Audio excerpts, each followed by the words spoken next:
the water from the fish has oozed out. That's why it looks like there's a lot of water in there, or oil.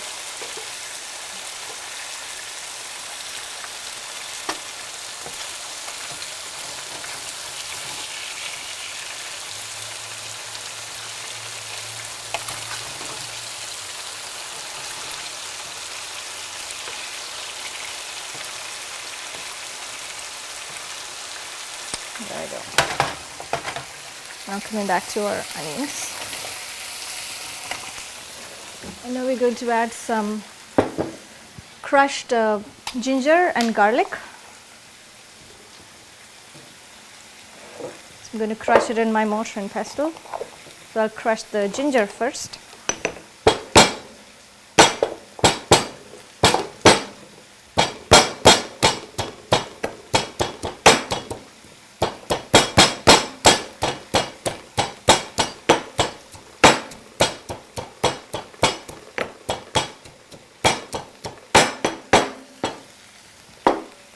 I'm going to add that into the sauteing onions. Mix it up well. And then the garlic cloves. I have 8 cloves here.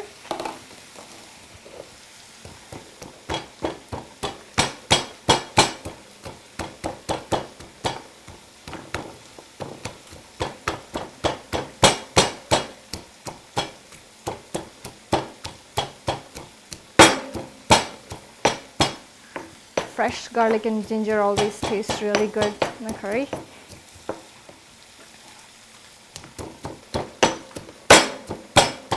All right.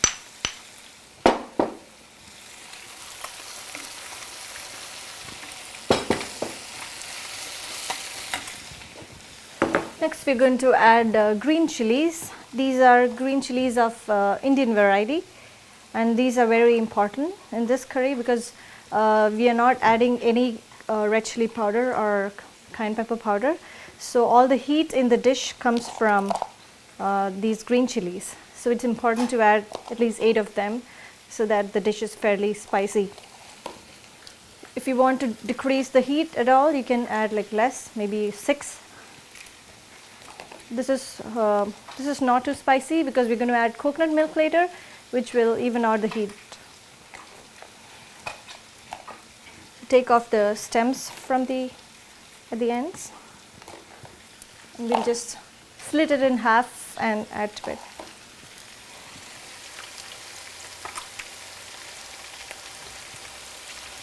So add all of the green chilies slit in half.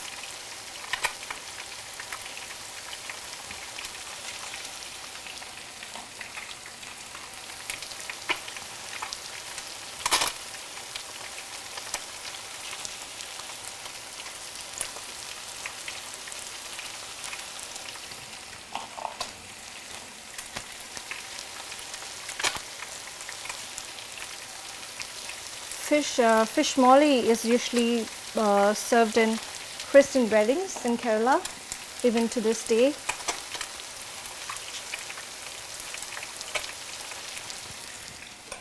One more.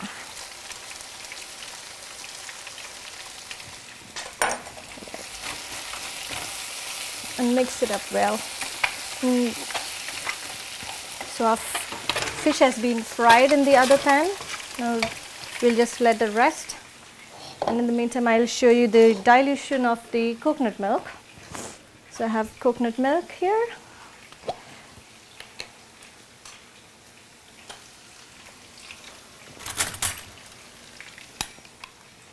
So this coconut milk is really thick, so I'm adding around half a cup of thick coconut milk and mixing it up with half a cup of water.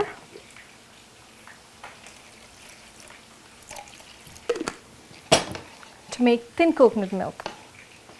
So thin coconut milk is always used while cooking because it doesn't curdle on high heat. And thick coconut milk is always added when we have the heat on low. Otherwise it will curdle and will just spoil the dish.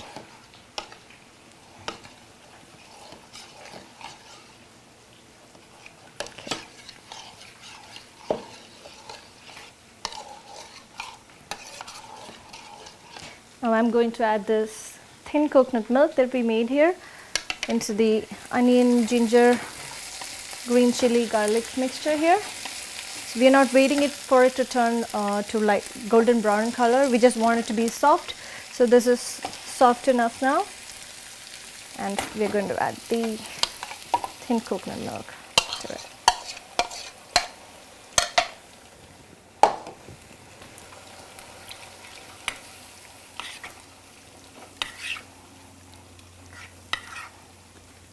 And then we can add a quarter teaspoon of black pepper powder to it.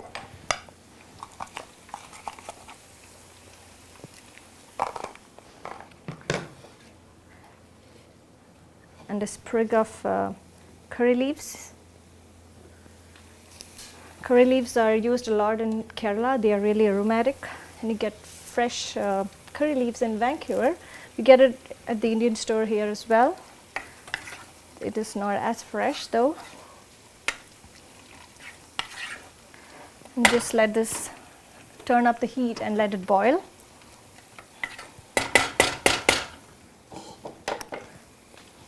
And you can add the fried fish pieces into this mixture here.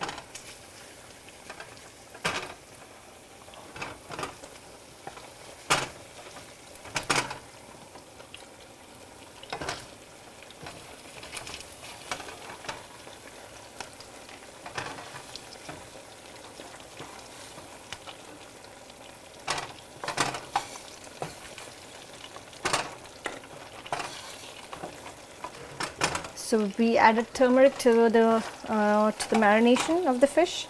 So that will make the dish look a little yellowish. So we want it yellowish white in color.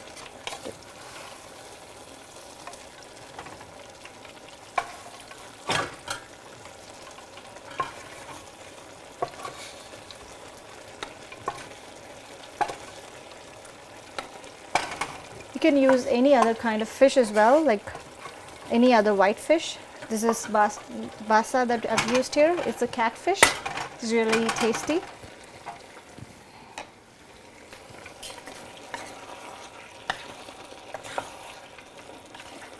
Mix it carefully so that the fish doesn't break up. The fish is cooked already, so it has a tendency to break and fall apart. So be careful while you stir it up.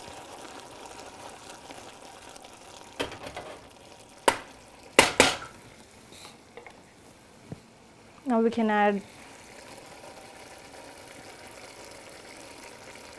thick coconut milk directly from the can into it, and we'll simmer it.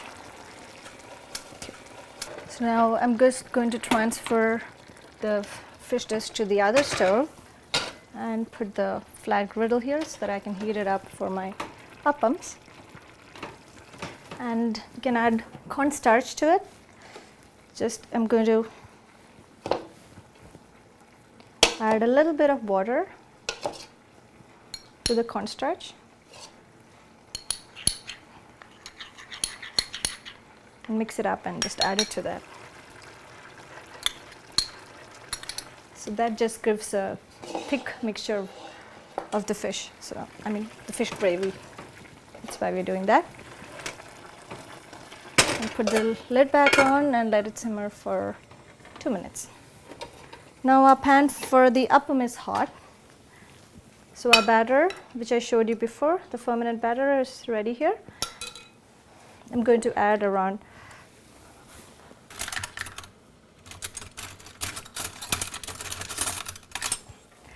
around 6 teaspoons of sugar in here.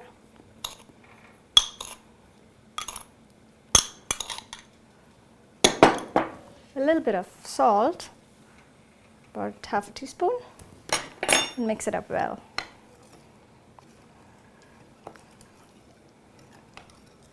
Okay, now our batter is all ready to go. Since mine is a non-stick pan, you don't have to grease it. So I'm just going to add the batter in the middle and just going to twist it around like this.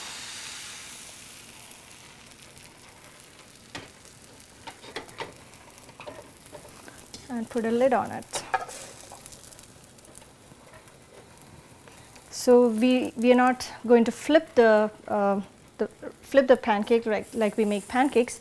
Instead, we are putting a lid on top so that it cooks in the steam, and we don't allow the steam to escape, and this cooks in the steam. It will take around 30 seconds for it to cook.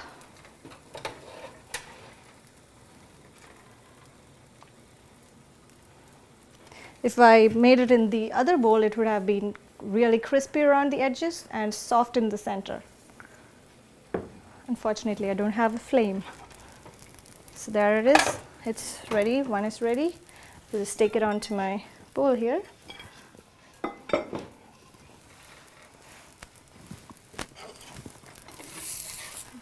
we go.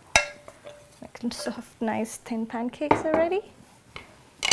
We'll make another one.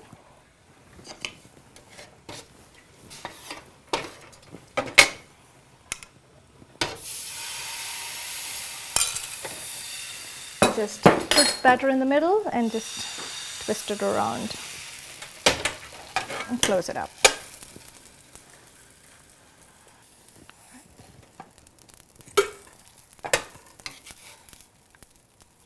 So I made around 8 appams here now, and you can see I have a lot of batter left, and you can make around 20 to 25 of them in total. You can refrigerate the batter and or freeze it and use it when I need it. And I have taken the fish molly to a serving dish. We can garnish it with some tomatoes. I've sliced it in rounds, and that will also give it a little bit of a sour taste too. There are appam and fish mollies ready. Thank you for joining me on Indian Cooking with Vinu. Hope you enjoyed today's recipe, and see you again next time with more wonderful recipes from India. And let's take a quick look at the ingredients required to make the dishes today. Thank you.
The proceeding was an independently produced community access program.